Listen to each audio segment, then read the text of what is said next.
Sejam bem-vindos e bem-vindas a mais uma edição do Memorial TJDFT Virtual, Arte e Cultura em Casa. Conforme a recomendação do CNJ, farei minha audiodescrição. Meu nome é Thaísa de Moura Guimarães, sou juíza de Direito do TJDFT e atuo na 20ª Vara Cível de Brasília. Tenho 47 anos, pele clara, cabelos e olhos castanhos. Estou usando uma calça acinzentada, xadrez e um suéter cor vinho. Ao fundo temos imagens do Memorial TJDFT. O Memorial TJDFT, Espaço Desembargadora Lila Pimenta Duarte, promove regularmente exposições temporárias de arte e lançamentos de livros. Devido à pandemia de Covid-19, os eventos foram adaptados para o ambiente virtual, com o abrandamento das medidas restritivas. Passaram a modelo híbrido, com eventos presenciais e também online, em formato de videocast. Neste evento, contaremos com a presença do escritor Charles André e também da artista Liz Helena Dalla Corte, que será entrevistada logo em seguida pelo meu colega Fábio Esteves. Agora conversaremos com o escritor Charles André, que nos brindará com este bate-papo sobre a sua obra Tia Clara e sua irmã, Uma Herança Sombria. Agradecemos sua participação, Charles. Muito obrigado a vocês e ao próprio TJDF por essa oportunidade. Eu sou um homem de 65 anos, olhos castanhos, cabelos mais grisalhos do que castanhos, e estou com camisa e gravata cinza, uso óculos, e ao fundo tenho uma cena familiar, destaque para um quadro pintado por um bisavô e que representa uma paisagem francesa. Charles André é natural do Rio de Janeiro, é médico neurologista, professor da Universidade Federal do Rio de Janeiro e dedicou sua vida à medicina e ao ensino acadêmico. Escreveu 200 de artigos científicos e de capítulos em livros técnicos e publicou 4 livros de sua especialidade, com 2 outros prestes a saírem. Também publicou 2 romances, além de contos em revistas literárias. Inscreveu-se e foi selecionado para participar do calendário cultural do Memorial TJDFT do ano de 2023. Charles, boa tarde. Charles, como foi sua infância e seus primeiros contatos com a leitura? É uma infância caracterizada pela participação de avós maternos muito intensa. Por isso mesmo, com muito foco na cultura, digamos, pré-guerra. São pessoas que nasceram na virada do século passado. Então, tem muita valorização da história, do passado, e muita valorização também da literatura brasileira e francesa em particular. Então, a gente vivia cercado dessas referências culturais e de livros ficcionais com essas origens. Uhum. E como é que foi sua incursão no universo da escrita literária? Assim, essa tentativa de caminhar nesse ambiente literário vem de muito mais cedo, mas de modo esparso, considerando a intensidade dos desafios profissionais como médico e professor universitário. Ao longo dos anos, eu comecei a fazer trabalhos científicos que combinavam aspectos antropológicos, históricos, com medicina, com a minha especialidade em neurologia, e isso foi talvez atiçando em mim mais o desejo de explorar um ambiente mais estritamente ficcional, desculpa. Uhum. E Charles, alguns autores em especial inspiram o seu trabalho? Sim. Assim, a coisa que eu mais gosto é um escritor que ganhou o prêmio Nobel chamado Patrick Modiano. Ele tem essa característica que eu gostaria de explorar, que é a busca por uma memória que se perdeu a partir, então, das experiências do que vai acontecendo com os personagens, eles vão tendo que reencontrar o seu passado, que às vezes está um pouco sepultado por outras experiências ou por experiências traumáticas. Se eu olhar o que eu já fiz, a maioria dos textos vai um pouco nessa linha. Uhum. Agora vamos falar dessa obra, né, que está sendo lançada por você, Tia Clara e sua irmã, Uma Herança Sombria. O que você pode contar sobre ela? Ela tem isso que você disse agora de os personagens irem montando o seu passado, irem falando sobre as memórias e montando o passado? Eu tenho uma inspiração, obviamente, em aspectos da minha vida familiar, onde essa história das pessoas, da família, era muito enfatizada, né? Então, em certa medida, o texto tem um resgate dessas experiências familiares que atravessam várias gerações. A ideia é justamente ver como um ou mais eventos traumáticos condicionam o comportamento e o destino de personagens através das gerações. Uhum, certo. Você disse agora há pouco que tem ascendência francesa, mas você nasceu no Rio de Janeiro. E, de alguma forma, a cidade inspira a sua escrita, inspirou, especificamente esse livro da Tia Clara? Geralmente, você é uma atitude previdente você escrever sobre ambientes em que você, de alguma forma, transita, ou transitou, e com os quais você tem familiaridade. Então, o Rio de Janeiro é o lugar onde toda a minha vida se desenrolou.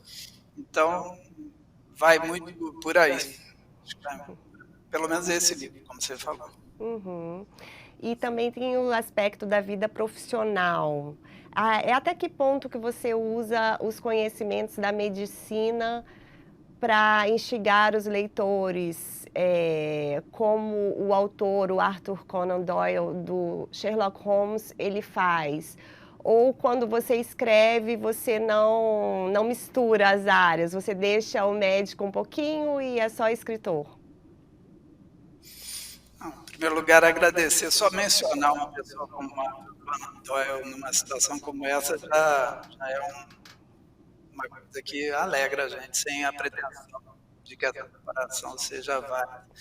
Não, eu sou médico e gosto, sim, de colocar aspectos médicos, causas de morte, doenças, e principalmente aí no ambiente ficcional, mais a vivência das pessoas sobre suas próprias doenças. Então, eu acho que cada autor puder oferecer ao leitor certa expertise na sua própria área, de um jeito, obviamente, importante, que se torne interessante, eu acho que enriquece a experiência da leitura.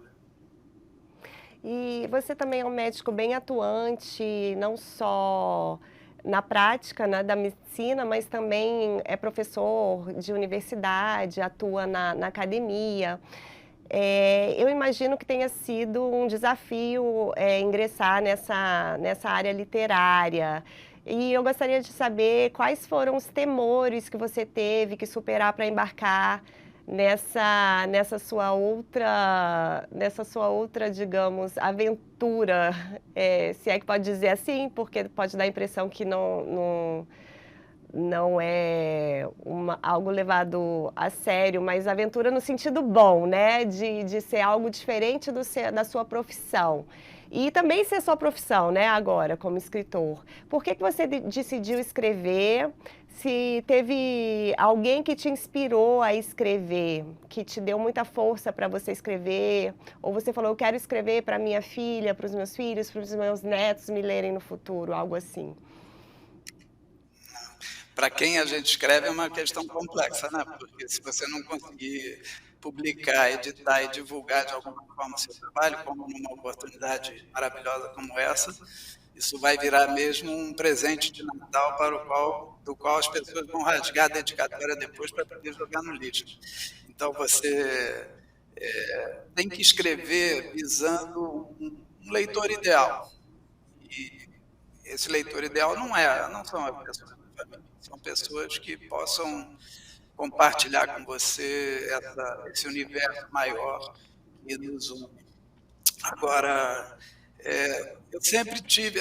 Existem pessoas que são focadas e preferem se aprofundar exclusivamente na sua própria área de expertise, no seu trabalho. Tem outras que têm algum tipo de angústia assim, pessoal que exige outras manifestações, né?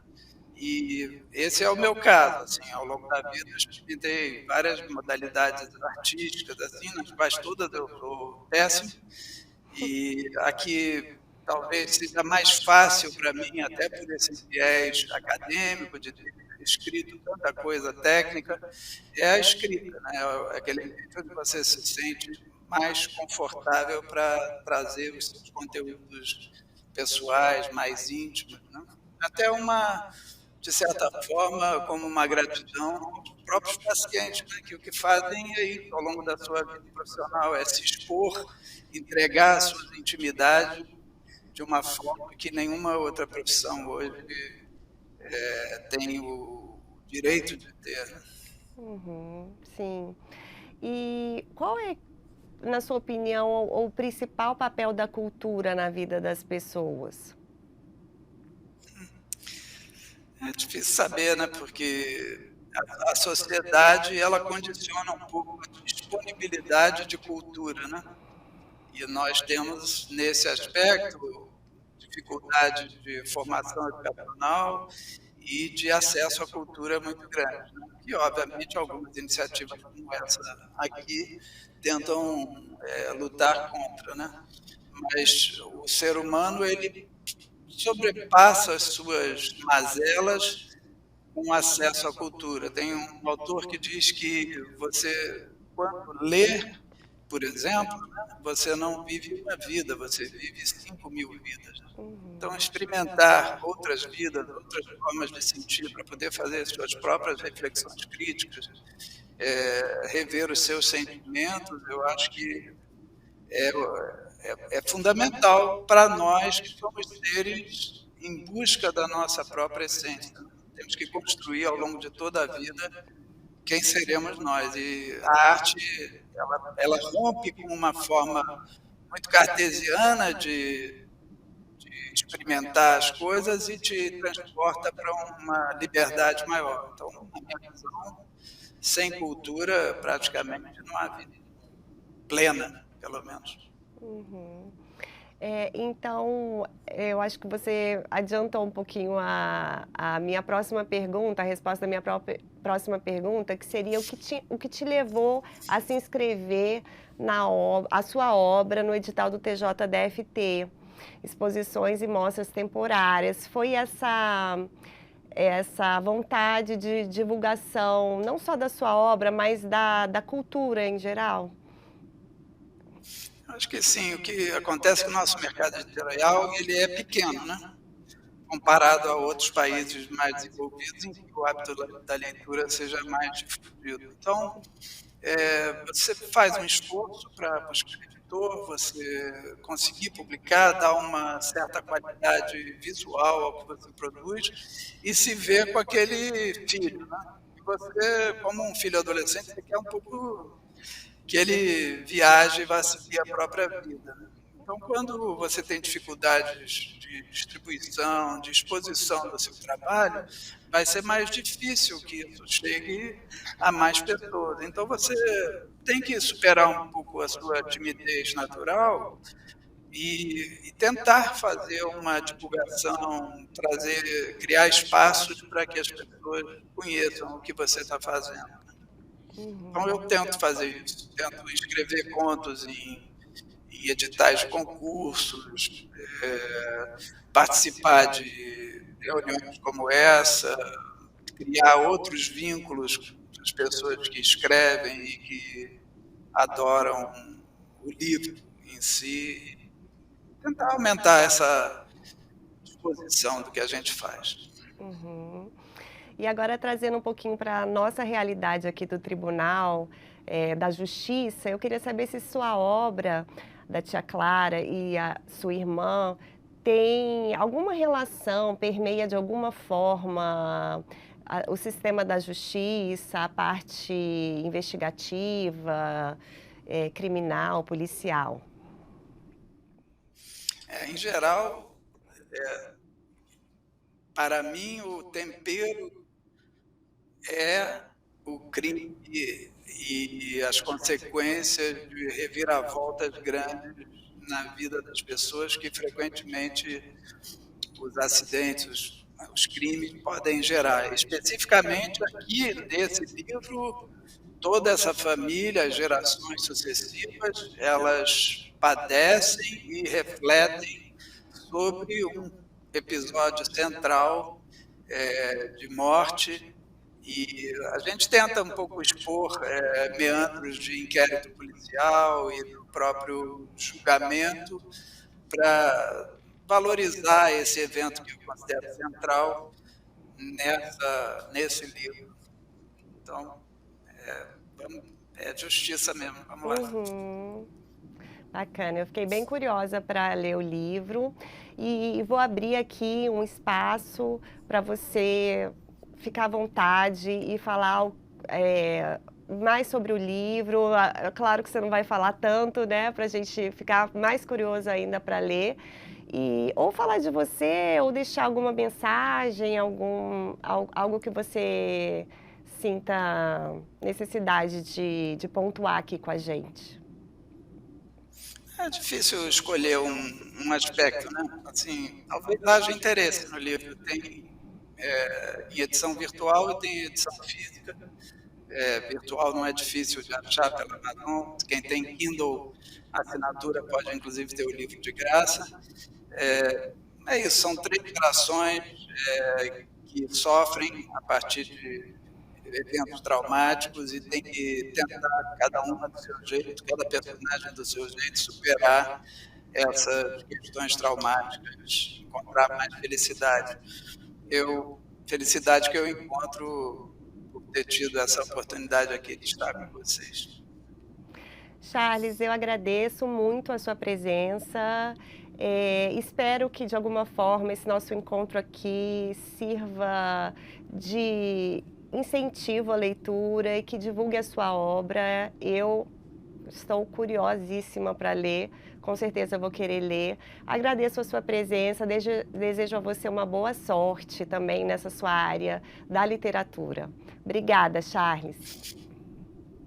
Obrigado a vocês, parabéns pelo trabalho. Particularmente, eu tenho conhecimento do seu próprio trabalho na área de prevenção, estratégias de prevenção para assédio moral nos ambientes de trabalho. Eu acho isso bacana.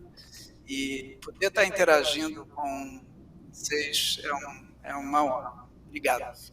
Obrigada, Charles, mais uma vez. Eu agradeço muito a sua participação no evento, parabenizo por sua obra e agora eu passo a palavra para o meu colega Fábio Esteves. A partir de agora, eu darei continuidade ao nosso evento de arte e cultura. Conforme a recomendação do CNJ, irei realizar a minha audiodescrição. Sou um homem de pele preta, tenho cabelos crespos, uso barba com destaque para o cavanhaque e estou vestido um terno azul escuro, uma camisa cinza, a gravata é também azul, um pouco mais clara, com listas azuis mais escuras. E ao fundo temos as imagens do memorial do TJDFT. Meu nome é Fábio Francisco Esteves, sou juiz de direito do TJDFT. Aqui comigo, a artista Lizelena Dalla Corte, autora da exposição virtual Em Algum Lugar. E antes de mais nada, gostaria de agradecer a você, Lizelena, e, claro, parabenizá-la por esta obra. Lizelena Dalla Corte nasceu em Santa Maria, Rio Grande do Sul, neta e bisneta de bordadeira e artista. Formou-se bacharel em Direito, em Desenho e Plástica pela Universidade Federal de Santa Maria, em 1995. Especializou-se em design de superfície pela mesma universidade em 1998. Recebeu suas primeiras premiações como artista plástica e gravurista, com a serigrafia e gravura em metal ainda na faculdade. Em 1998, mudou-se para Brasília, onde realizou importantes exposições que trouxeram ainda mais reconhecimento à sua carreira. Em 2009, abriu seu ateliê e em 2014, passou a ensinar a arte da estamparia artesanal. Especializou-se em design de interiores pelo IPOG, Instituto de Pós-Graduação de Brasília, e em 2021 em arteterapia pela Universidade Cândido Mendes, Rio de Janeiro. Suas primeiras exposições internacionais aconteceram em Nova York e na Califórnia em 2018, Espanha e Paris em 2019, onde recebeu o título de embaixadora da Divine Académie Française des Arts, Lettres et Culture de Paris, por relevantes serviços nas artes plásticas. Inscreveu-se e foi selecionada para participar do calendário cultural do Memorial TJDFT ano 2023. Portanto, estamos aqui com Liza Helena, que fará a sua apresentação e audiodescrição. Boa tarde, Fábio. Boa tarde a todos. Eu sou uma mulher branca, de cabelos longos, escuros. Estou vestindo uma blusa branca, um blazer preto, uma calça preta e um lenço colorido com o meu trabalho. Eu quero parabenizar a Thaísa e ao Charles pela entrevista e pelo trabalho que antecedeu ao nosso encontro aqui. Maravilha. Liza Helena, você realizou diversas exposições, inclusive fora do Brasil, conforme nós vimos. Tivemos na Califórnia, tivemos em Nova York, tivemos na Espanha, Paris e agora está aqui no Memorial do TJDFT, né? Uma honra para nós. O que essa exposição representa para você e por que ela leva o nome Em Algum Lugar? Bom, essa exposição ela é importante porque ela transitou nesse período de pandemia que nós vivemos. Nós, artistas, já somos um pouco solitários, introspectivos, e nesse período de pandemia foi um período mais de pensar muito no que estava acontecendo e toda aquela loucura que estava o planeta inteiro. E Em Algum Lugar vem porque eu imaginava que em algum lugar do mundo existiam pessoas que estavam sentindo aqueles mesmos sentimentos um pouco estranhos que passou a fazer parte da nossa vida, como a ansiedade, a insegurança do momento que a gente estava vivendo. E o título Em Algum Lugar quer dizer porque em algum lugar existia, independente de classe social, num barraco ou numa casa muito luxuosa, todos estavam sentindo as mesmas ansiedades e os mesmos sentimentos. Eu imagino que você deve ter feito uma viagem, porque tem uma obra que inclusive abre a coleção para o TJ chamada Chegadas, né? Sim. Então, é em algum lugar, mas tem uma chegada. E essa obra foi escolhida para ilustrar a mostra e eu queria saber se ela tem... Por que ela foi escolhida, se ela tem um sentido especial. A obra Chegadas, ela é a identidade do meu trabalho, que eu sempre trabalhei muito com lugares e a questão do contraste social e do contraste de materiais é muito, muito forte na minha expressão. Então, a obra Chegadas, ela tem uma janela no primeiro plano que quer dizer aquela pessoa que vem de um lugar muito distante, aquele lugar até um pouco bucólico e chega, de repente, numa metrópole pulsante, numa modernidade absurda. Então, são esses contrastes que permeiam o meu trabalho, assim, e essa obra tem muito a ver com ele.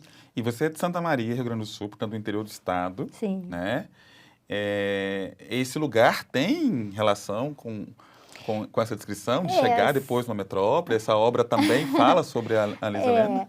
Santa Maria, assim, minha cidade, onde eu comecei a minha trajetória como artista plástica, minha formação. Ela é uma cidade do interior, é uma cidade universitária e ela tem uma característica muito assim relevante que ela é cercada por morros, então esse relevo é muito forte lá. E a cidade de Santa Maria ela aparece mais no meu trabalho, eu me identifico mais a relação com ela, mais na questão das intempéries, do clima. Nós temos lá uma cidade muito úmida, muito gelada no inverno.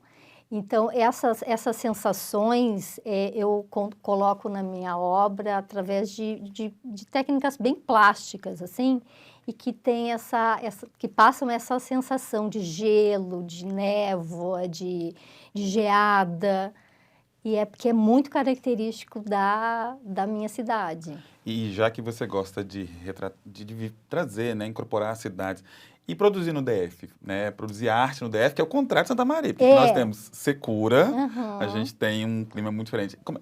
Esse Distrito Federal também é incorporado dessa forma, né? Também, porque assim, eu digo que eu cheguei em Brasília numa época de seca, assim, no forte, era no final do mês de julho. Eu cheguei e aquele sol azul, sempre aquele sol limpo, maravilhoso, que eu já não estava acostumada, porque lá no interior do Rio Grande do Sul, o Rio Grande do Sul em si, né, é um estado muito que o tempo, a variação climática é muito forte. E quando eu cheguei em Brasília e vi aquele céu azul, eu acho que os ipês, eles sorriram para mim. Eu tive uma sintonia muito grande com a cidade, não só por ser um lugar amplo e que passa essa sensação de liberdade, mas é porque eu fui acolhida. Eu senti aqui a minha família que me recebeu, e a cidade por si, o clima mais quente, o sol, isso tudo me fez com que eu sentisse uma sensação de aconchego. Maravilha. E esse começo, né, indo para o começo, como é que a arte aparece na sua vida, como é que você percebe a arte aparecendo na sua vida? E eu penso que uma curiosidade das pessoas também dá pra gente, eu vi que você tem formação, se aperfeiçoou e tudo mais, mas tem uma dose de dom, né? Tem uma dose de subjetividade ali para as artes que não tem como uma pessoa sem qualquer intimidade com isso, sem qualquer percepção disso, consiga ser artista. Mas quando que essa percepção aparece de arte? Eu comecei a perceber a arte foi desde muito menina, assim. A minha avó, ela bordava lindamente, e quando eu ia visitá-la, ela tinha num quarto onde eu dormia um armário onde ela guardava pedrarias e linhas, canutilhos, miçangas, essas coisas de bordadeira. E era como se eu abrisse esse armário e soltassem estrelas de lá, porque era um mundo mágico, aquilo me iluminava. Então, eu já sentia ali uma curiosidade muito grande de cores, de combinações, de degradês. Aquilo me instigava, a coisa das cores, das texturas, dos brilhos. Então, eu acho que o interesse pela arte veio dessa sensação e da minha avó. Logo em seguida, eu comecei a me envolver mais na arte da moda, que a moda sempre foi muito forte também na minha vida, assim. Eu sempre gostei muito de ser diferente. E quando eu me via, eu estava criando as minhas próprias roupas. Eu ia na loja de tecido, comprava o aviamento, e ali eu construía o que eu ia vestir. A coisa da estamparia veio já na adolescência, com as técnicas do tie-dye, onde eu torcia, amarrava e tingia e tornava algo único. Já a pintura entrou na minha vida lá por uns 20 anos. Meio que por acaso, eu não pensava em pintar, mas eu quis fazer aula com uma amiga da minha mãe, que era muito legal, era uma pessoa muito alegre, muito divertida. Chama Eline Montovani, até hoje elas são amigas, e eu fui meio que para conhecer a coisa, né? Levei uma maletinha com bisnaguinhas de tinta e pincéis, e aquilo começou a me despertar algo diferente, um interesse muito grande em misturar cores, em usar pincéis diferentes, em passar para a tela coisas que estavam bem lá dentro do meu interior, assim. Foi aí que eu comecei a ver que eu tinha um interesse muito grande pela arte e pela criatividade. Mas veja, passou pela estamparia, passou pela moda, estamparia e depois Sim, chegou às tintas. sim. Mas de alguma forma, hoje, pintando, né, tem um pouco de estamparia, tem um pouco de moda Sim, nessa... elas estão totalmente ligadas, assim. A moda, ela é, foi a primeira manifestação aqui em Brasília que eu tive, e a primeira apresentação que eu tive aqui em Brasília foi nos eventos de moda. Porque eu, como fiz a especialização em design de superfície, eu comecei a estampar, fazer estampas em metros. Então, eu estampava o que eu ia vestir e eu comecei a fazer isso profissionalmente para outras pessoas. Aí eu participei dos eventos de moda que aconteciam aqui em Brasília, lá em 2008, 2009, e a moda sempre fez parte da minha construção, assim, como artista. E o ateliê, hoje o meu ateliê, o nome do ateliê é Estampando Design, porque a gente faz estampas em metros e metros. Eu tenho uma mesa térmica gigante no ateliê, ela é uma mesa profissional, onde a gente estampa cores e a gente liga para aquecer e o trabalho consegue um ritmo mais acelerado, porque você consegue estampar várias formas no mesmo dia, na mesma tarde, às vezes. Então, a moda sempre esteve muito ligada com a minha obra como artista, na pintura. Então, se desenvolveu tudo aqui no DF. Como é que o Distrito Federal acolhe tua obra e hoje você vive aqui no Distrito Federal produzindo como pessoa, enfim, como é que é essa acolhida aqui no Distrito Federal? Eu me sinto muito acolhida, assim. Eu tenho vários alunos, várias pessoas que têm interesse pelo meu trabalho, mas a coisa da pintura veio ainda lá de Santa Maria. A minha primeira tela foi em 1986. Tem muito tempo isso. E o interessante, Fábio, é porque eu sempre vendi o meu trabalho. A minha primeira tela no curso da amiga da minha mãe, eu vendi. E eu comercializei vários trabalhos ainda em Santa Maria, sabe? E quando eu vim para Brasília, eu fiquei um tempo trabalhando em casa e fui abrir o ateliê só em 2009, porque eu senti que a demanda estava crescendo e eu precisava de um espaço maior. Hoje eu tenho o ateliê que é o meu sonho, assim, é o lugar onde é o meu, assim, um lugar sagrado para mim, assim, de inspiração. Eu me sinto muito bem e consigo produzir coisas muito fortes e bem relevantes, assim, para mim, que contam um pouco da minha história. Que maravilha. A gente já falou aqui que há inspiração nas cidades, né? A natureza, Na natureza, né? Falamos muito da sim. natureza. Uhum. Mas também a inspiração das cidades, ela é um tanto qualificada porque você se inspira ou, de alguma maneira, traz para a obra as desigualdades que, de alguma forma, estampam essas cidades, né? Atravessam essas cidades. Como é que é traduzir essa coisa que é tão brasileira, né? Que é tão nossa, é tão explícita e que, ao mesmo tempo, é tão naturalizada? A questão social, a questão do lugar onde se mora sempre foi muito forte, assim. Desde criança eu saía, meu pai, a gente tinha o hábito de sair fotografando, ele era um fotógrafo amador, assim, apaixonado por câmeras analógicas, e a gente tinha esse hábito de fotografar casas. Minha mãe ia arrumar, eu e meus irmãos bonitinhos, e a gente ficava na frente das casas e ele fazia foto da casa. Era uma casa bonita, às vezes não era uma casa tão linda, ou era um prédio novo, ou uma casa mais simples.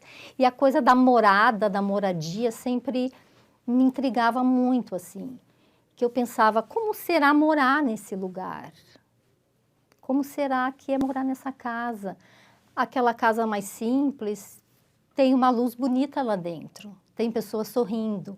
Então, o como morar, o como viver, sempre foi muito, muito intrigante, assim, para mim.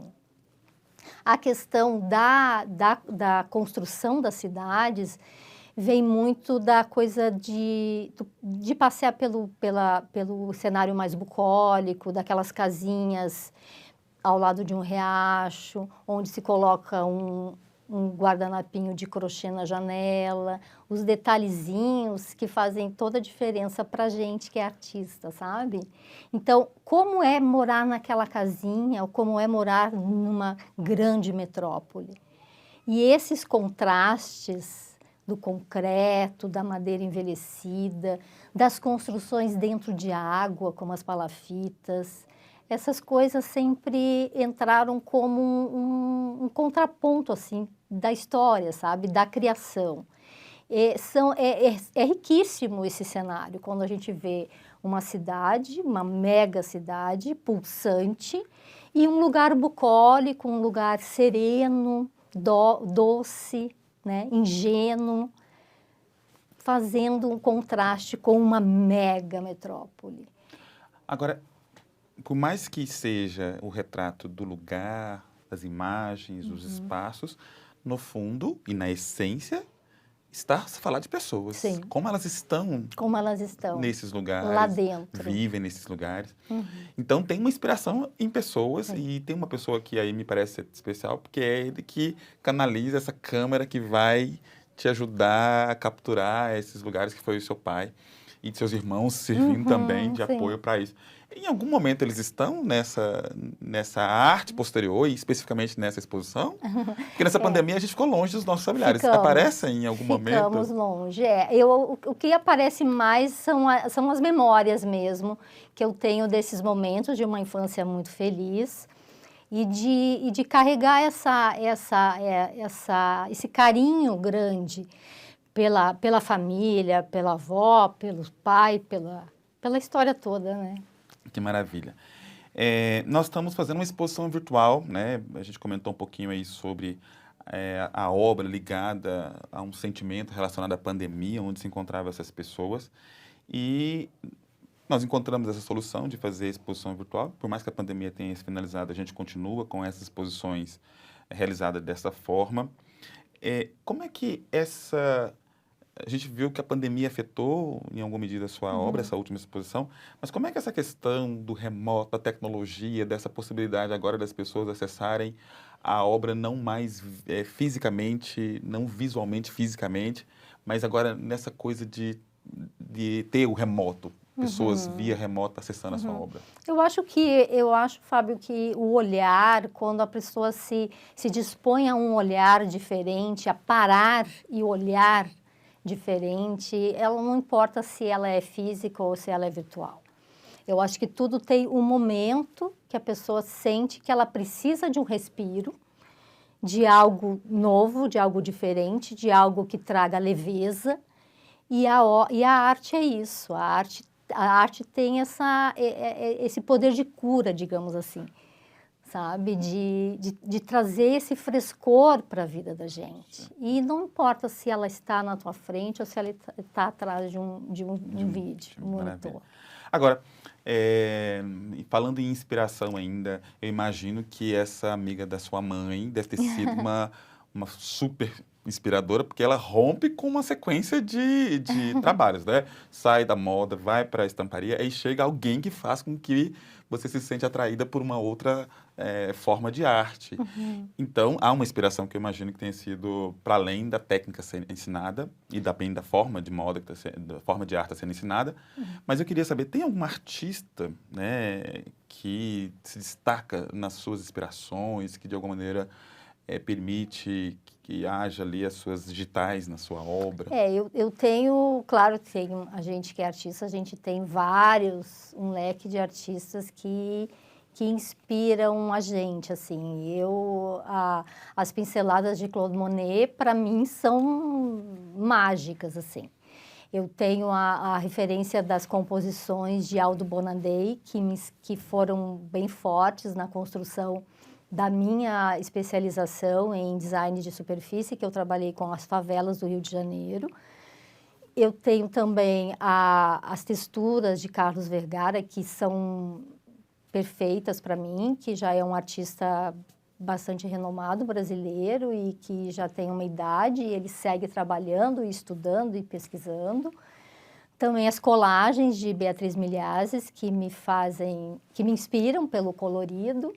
Mas, Fábio, hoje eu acho que eu diria que o que me inspira mesmo, um artista que me inspira, é aquele artista velhinho, que já passou dos seus 70, 80 anos, e continua produzindo, continua projetando e planejando exposições e sendo reconhecido.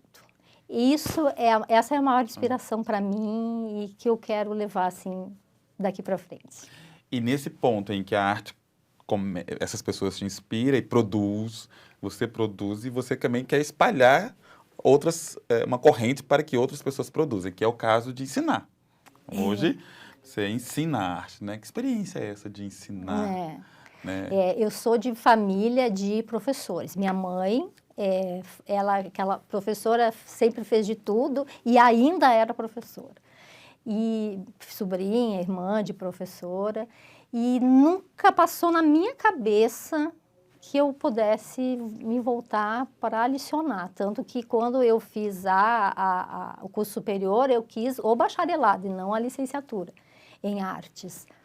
Mas o destino me levou a abrir o meu ateliê a pedidos de muitas pessoas que me procuravam e admiravam o meu trabalho e que pediram para eu começar a ensinar minha técnica. E hoje eu digo, Fábio, assim, é mágico demais. Eu acho que ensinar e compartilhar o teu conhecimento é um dos gestos mais generosos que se pode ter. Então, eu acredito que hoje eu sou não só uma artista melhor, mas um ser humano melhor, por ter começado a ensinar. E eu concordo com essa expressão, né, com esse sentimento, generosidade. Eu imagino que produzir arte exige, ou naturalmente institui, um estado de bem-estar, especialmente mental, um estado de bem-estar completo. E aí, o que seria arteterapia? A arteterapia é porque, assim, claro que a produção do artista pessoal é fantástico, assim. Eu digo para as pessoas que é como sentir que a felicidade não cabe dentro. Ela explode, ela avança, ela transcende. Então, é muito prazeroso. A coisa da arte-terapia veio na minha vida porque, como eu comecei a lecionar, a dar aulas no meu ateliê, ensinar a técnica do design de superfície, eu percebia, Fábio, que o aluno chegava de um jeito e quando ele ia embora, ele era outra pessoa. Ele era mais leve, ele era mais feliz, mais sorridente. E eu digo, gente, a arte, ela cura, ela é milagrosa. Como que eu consegui fazer isso com essa pessoa? Passamos simplesmente técnicas plásticas, eu consegui mudar a vida dessa pessoa. Olha que maravilha. E aí veio então a ideia de estudar a arte-terapia e hoje eu vejo assim, a arte-terapia cura qualquer transtorno mental, ela ajuda na capacidade cognitiva das pessoas. Então, assim, eu só tenho agregado à minha carreira e também eu quero continuar estudando muito isso, porque é uma maneira de colocar a arte não só num museu ou numa galeria, é colocar na vida das pessoas e fazer um bem para a humanidade, eu acho. Não tenho dúvida de que isso realmente é transformador. Vemos hoje o tratamento de pessoas com espectro autista a partir da arte, que é revolucionário, né? Outro dia eu escrevi um texto e o texto eu coloco um texto jurídico, e eu coloco a minha mãe no texto jurídico de uma forma poética. E aí eu percebo assim, que como é difícil, mas existe relação entre justiça e arte, etc. Para você, existe uma relação entre justiça e arte, a sua arte especificamente? Como é que a justiça, como é que a sociedade pode ver a justiça a partir da sua arte, né? Como é que a gente pode relacionar esses dois sujeitos, digamos assim. Eu penso assim que a arte é a cultura, né? E cultura e justiça são pilares, né? São pilares fortes na nossa sociedade. Então, a gente conseguir juntar, como é o caso que a gente está fazendo agora, essa exposição, eu acho que conseguir juntar esses dois pilares é algo muito positivo, algo muito, muito, muito positivo. Eu só tenho a agradecer ao TJDFT por essa oportunidade, por conseguir juntar isso tudo. Para mim, arte a arte é uma cultura de Sim, paz. Sim, Né? exatamente. A arte é uma cultura de paz e a justiça é uma cultura de litígio. Então, se a gente juntar os dois, eu acho Perfeito. que a gente vai ter uma equação importante. Tem algum projeto novo? Olha, o projeto novo é agora no mês de julho. Eu vou estar abrindo para o público a minha loja virtual no meu site. Eu já tenho o meu site, www.estampando.com. E lá vai ser disponibilizada uma loja onde vai ter as minhas obras de colagem, de pintura, de estamparia. E as pessoas vão poder adquirir o meu trabalho de qualquer lugar do mundo aí. Tá? E eu também tenho agora, na semana que vem, no STJ, uma exposição onde vai estar eu com mais 13 alunas minhas expondo na segunda coletiva que vai ser feita do ateliê. Chama Momentos em Movimento. Justiça e arte. Justiça e arte novamente. Novamente, caminhando bem. Bom, eu quero agora deixar um espaço para você registrar o que você achar interessante, colocar aqui o seu contato, enfim, dizer alguma coisa que não foi contemplada aqui nas nossas perguntas. Fique à vontade. Eu gostaria só de agradecer mesmo ao TJDFT pela oportunidade, dizer que o meu trabalho vai estar nessa loja virtual e está aqui no ateliê, que fica no Sudoeste. O ateliê está aberto. Quem quiser me visitar, conhecer meu trabalho de perto, vai ser super bem recebido. Eu gostaria de dizer assim que o trabalho do artista é algo prazeroso, é algo mágico, e que existe um dom e existe o talento, mas sem o trabalho, e o trabalho com muita disciplina e muita organização, nada aconteceria. Quero agradecer, Fábio, pela oportunidade. Eu que agradeço esse momento. Agradeço, então, a Lizelena, quero agradecer também a TV Câmara Legislativa, né, que gentilmente fornece esse estúdio para a gravação do evento, por todo o apoio técnico que a gente teve aqui, né, a gente teve uma grandiosidade de técnica aqui. Agradeço também a você que assistiu o evento, convido a todos e todas para se inscreverem no canal oficial do TJDFT no YouTube e ativarem as notificações. Para ter acesso ao conteúdo oferecido por esta corte na internet, compartilhe e marque este vídeo como gostei, caso queira que mais eventos como esse sejam produzidos e disponibilizados. Não esqueça de acessar a exposição em algum lugar na plataforma Memória e Cultura do TJDFT. Obrigado e até o próximo evento.